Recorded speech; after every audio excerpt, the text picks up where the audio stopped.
وہاں پر ہی گزر گیا۔ رات کو ادھر ہی خیمہ لگا کر سو گیا، کیونکہ آگے میرا کئی دن تک سونے کا کوئی ارادہ نہیں تھا۔ ویسے بھی سانپوں اور بچھوؤں کے علاقے میں کسے نیند آنی تھی۔ دوسری صبح میں نے اسٹور سے جوتے نکالے جو میرے گھٹنوں تک آ رہے تھے۔ انہیں پہن کر میں چل پڑا۔ 2 ہی کلومیٹر چلا ہوگا جب مجھے کہیں سانپ وغیرہ نظر آنے شروع ہو گئے۔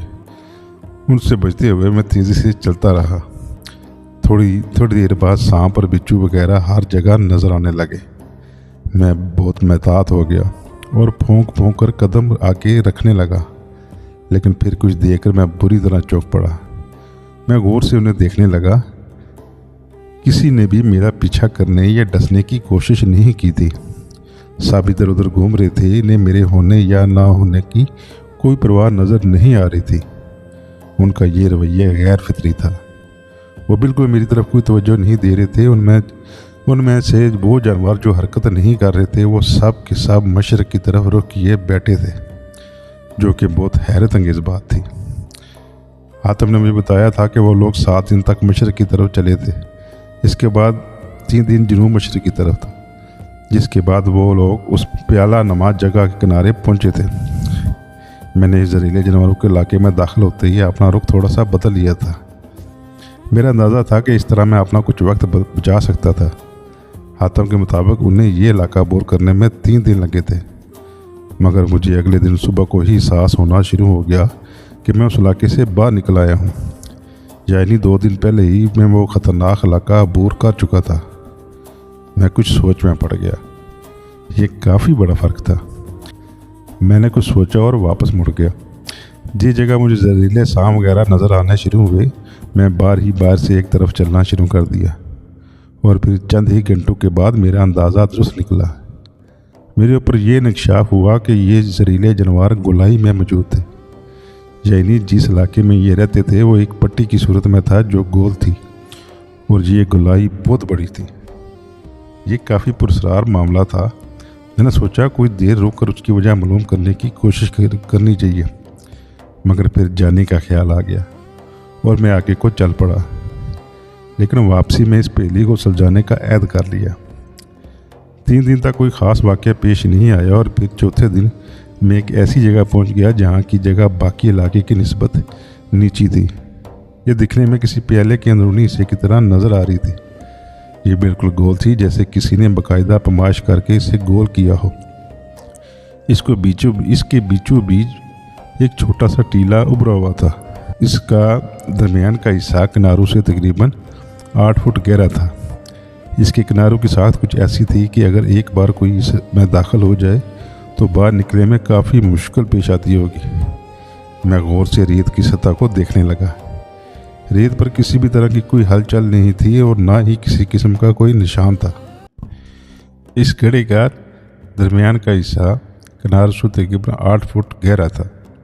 اس کے کناروں کی ساخت کچھ ایسی تھی کہ اگر ایک بار کوئی اس میں داخل ہو جائے تو باہر نکلنے میں کافی مشکل پیش آتی ہوگی۔ میں غور سے ریت کی سطح کو دیکھنے لگا۔ ریت پر کسی بھی طرح کی کوئی ہلچل نہیں تھی، اور نہ ہی کسی قسم کے کوئی نشان تھے۔ یہ گڑھا بہت ہی بڑا تھا، کئی کلومیٹر تک پھیلا ہوا تھا۔ میں نے اس جگہ سے ہٹ کر اپنا خیمہ لگا لیا اور شام ہونے کا انتظار کرنے لگا۔ میں ریت پر نیلے رنگ کے دھبے دیکھنا چاہتا تھا، اور یہ تب ہی نظر آنے تھے جب سورج مغرب کی طرف جھکنا شروع کر دیتا۔ تھوڑا سا انتظار کرنے کے بعد آخرکار وہ وقت آ ہی گیا۔ میں کنارے تک پہنچ گیا۔ سورج کی روشنی اب مغرب کی طرف سے اس پیالہ نما کھڈے میں پڑ رہی تھی، اور کئی مقامات پر ریت کا رنگ بدل کر ہلکے نیلے رنگ میں بدل رہا تھا۔ یہ کہیں 2 فٹ اور کہیں 5 فٹ ایسے ہی مختلف سائز میں تھے۔ دکھنے میں یہ نظارہ بہت ہی پراسرار تھا۔ میں نے جانی کو آواز دی اور بولا، دیکھو کیا یہ وہی جگہ ہے؟ تھوڑی دیر بعد اس کی آواز آئی، ہاں یہ وہی ہے۔ آج کافی دنوں بعد اس کی آواز میں کچھ جوش نظر آیا تھا۔ میں کافی دیر تک کھڑا دیکھتا رہا۔ جب سورج غروب ہو گیا تو خیمے میں لوٹ آیا اور جانی سے بولا، آپ مجھے ان جانوروں کے بارے میں بتاؤ جو ہاتھوں کے مطابق اس جگہ ریت کے اندر چھپے ہوئے ہیں۔ اس کے علاوہ سب سے اہم بات، یہاں ایسا کیا ہے جس کے لیے ہم یہاں آئے ہیں؟ وہ کچھ دیر کے لیے چپ ہو گیا اور پھر پرسوچ انداز میں بولا، اس جگہ کا بیچوں بیچ جو ٹیلا ہے اس میں ایک راستہ ہے جو نیچے کی طرف جاتا ہے، تقریباً 20 فٹ نیچے جانا ہوگا۔ وہاں ہمیں ایک بہت اہم چیز ملے گی۔ جانتی ہو وہ کیا ہے؟ نہیں، میں نے جواب دیا۔ جونی ٹھہری ہوئی آواز میں بولا، وہاں ہمیں ایک بہت ہی خاص قسم کا نیلے رنگ کا پانی ملے گا، اور ہمیں وہی چاہیے۔ اس پانی کو دنیا آب حیات کے نام سے جانتی ہے۔ کیا کہا؟ میں حیرت کی وجہ سے حقیقت میں چیخ پڑا۔ کیا آب حیات واقعہ ہی حقیقت میں ہوتا ہے؟ جانی کی بات نے مجھے جھنجھوڑ کر رکھ دیا تھا، مگر پھر مجھے کچھ یاد آنے لگی اور میں نارمل ہونا شروع ہو گیا۔ اصل میں مجھے یاد آنے لگا تھا کہ کیسے میں 125 سال سے زیادہ ہونے کے بعد بھی ابھی تک جوان تھا۔ کیسے عجیب و غریب قسم کی 3 انگوٹھیاں میرے پاس تھیں، اس کے علاوہ ڈوجے، اور سب سے زیادہ عجیب خود جانی تھا۔ جانی سے ملے ہوئے مجھے 80 سال ہو گئے تھے، لیکن میں ابھی تک نہیں جان پایا تھا کہ وہ اصل میں ہے کیا چیز۔ وہ کوئی انسان تھا یا کوئی ایلین، میں بالکل نہیں جانتا تھا۔ نہ ہی یہ جانتا تھا کہ وہ دکھتا کیسا ہے، لیکن اتنا ضرور تھا کہ وہ قابل بھروسہ تھا اور دنیا کو بچانے کی باتیں کرتا تھا۔ اسی لیے اس وقت میں یہ سوچ رہا تھا کہ اگر یہ سب تھا تو اب آب حیات ہونا بھی ممکن تھا، مگر سب سے بڑی بات میرے لیے یہ تھی کہ میں آب حیات کے اتنے قریب تھا، اور میرے لیے یہ موقع تھا کہ میں اسے حاصل کر سکوں۔ وہ اتنا بڑا خزانہ تھا کہ اس کے لیے ان خطرناک اور پراسرار جانوروں سے بھی لڑا جا سکتا تھا۔ آب حیات وہ تھا جس کا نام سن کر ہی پوری دنیا کے لوگوں میں تھرتھلی مچ جاتی، اور اگر لوگوں کو اس بات کا یقین دلا دیا جاتا کہ آتش فشاں کے بیچوں بیچ آب حیات موجود ہے تو اس میں کودنے والوں کی قطاریں لگ جاتی، بلکہ سب سے پہلے کودنے کے لیے آپس میں جھگڑے شروع ہو جاتے۔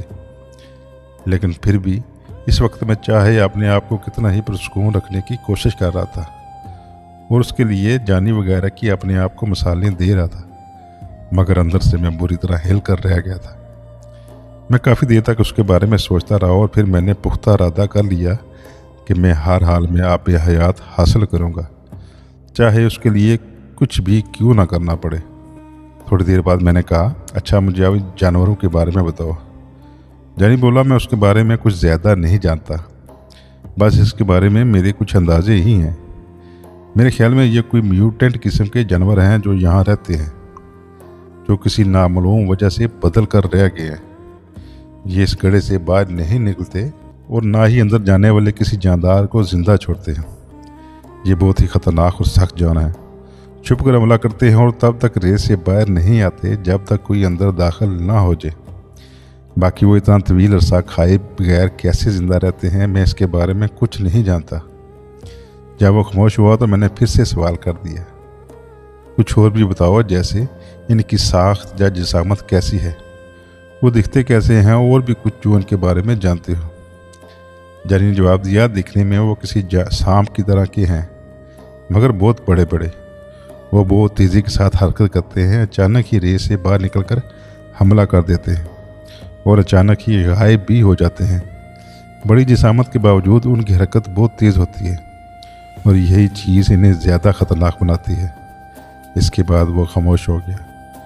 میں گہری سوچ میں ڈوب گیا اور کسی طرح ان جانوروں سے نپٹنے کی ترکیبیں سوچنے لگا، مگر اس کے لیے ضروری تھا کہ پہلے انہیں دیکھا جائے اور اس بات کا بھی اندازہ لگایا جائے کہ ان کی تعداد کتنی ہو سکتی ہے۔ کہا جاتا ہے کہ علم یا معلومات ایک بہت بڑی طاقت ہوتی ہے۔ اس دن مجھے احساس ہوا کہ یہ بات حقیقت ہے۔ کچھ معلومات مجھے حاتم سے ملی تھی، اس کے بعد جانی نے بھی بہت اہم معلومات فراہم کی تھی۔